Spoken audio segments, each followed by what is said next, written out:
Everybody, Andy here again, down on the beach again. So I've tagged this video on with another one. If I sort of pan around, you might be able to see what it's like down here, if you get some sort of idea the way the tide's going. So we'll go right the way around. The tide actually goes out pretty quickly along here, and it goes out quite a long way. And this is one beach I've mentioned before, but there is actually a shipwreck down here, a bit behind me. We won't see that today, unfortunately. Might do later on in the day, but probably not while I'm down here. Anyway, what I wanted to talk about in this particular blog was trust, a matter of trust, and whether we can actually believe anybody anymore. Several things going on in the media, excuse me, I'm sort of trying to dodge puddles and that down here on the sand. And with the media generally, the BBC have been caught out this week through sort of faking programmes and things like this, with the pictures of the Queen and sort of editing things in the wrong direction.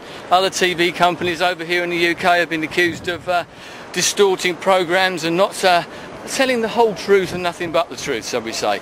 Newspapers have distort things quite a lot, don't they? And this is going along right across the board. Lots of news stories to do with sport this week as well. The Tour de France, another great example. I know they had problems with drugs last year, but loads of times it started off so well, the Tour de France over here in Britain. Great coverage for it. Everyone was going mad, and then all the drugs and everything started rearing their ugly heads again. And several people, the leader was disqualified or thrown out because of blood doping regulations. And it's just, and then you've got problems over in the US as well with basketball. Was it corruption in basketball?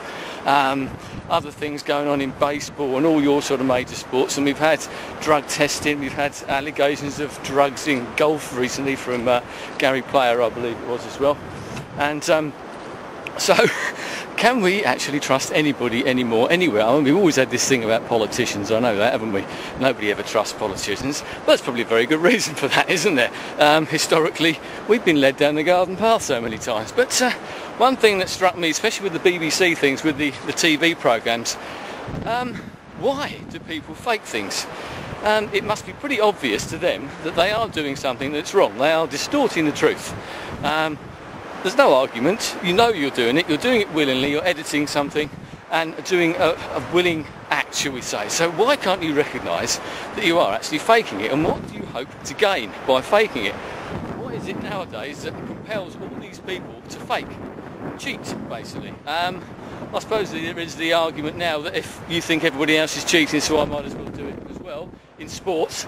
I don't agree with it, but I can see why some people might have that. But why in the media? It's obvious to me that it all comes down to money one way or another. The sort of celebrity culture, money governs everything. It governs TV, it governs the media generally. It cuts right across the board. People want publicity. I could also say, as in real life, as on YouTube, we've seen the same sort of things happening there. But what do people hope to gain from this? I don't know. Surely people realise that they're cheating. How do they feel about themselves? We've seen this, as I said, on YouTube, but I don't want to go on about that. I'm talking about the real world, so to speak. But is it the real world? That's the trouble. What do people hope to gain out of it? Well, how would you feel if it was you cheating? If you were out there cheating now in your videos, shall we say, or in your life generally? How do you sleep at night? None of us are whiter than white. I'm quite happy to admit that. There was a survey the other day about sort of the middle classes in Britain, and they reckon that everybody cheats or steals little things. We've all nicked paper clips and we all do little things like this, but we're talking about things that gain us a lot more notoriety. If you're lying in a TV programme, in a newspaper or in the sports, ultimately you can be affecting the lives of millions of people. All those fans that are watching you are paying good money to see you, to watch your programmes, your sponsors, your advertisers, etc. The Tour de France fiasco has cost a lot of advertisers this year who sponsor the particular teams, and I should imagine they'll be having a big rethink. So what do these people gain from it?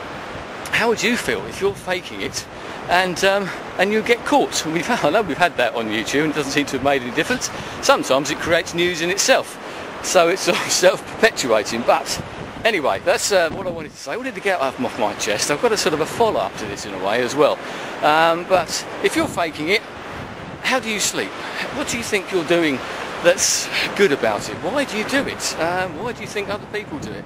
And what sort of example do you think this sets to everybody else in the world? I don't know. I think are we going down the tubes? I'm sure there's more of it nowadays than what there used to be, and I think the money god is the thing that comes into it now.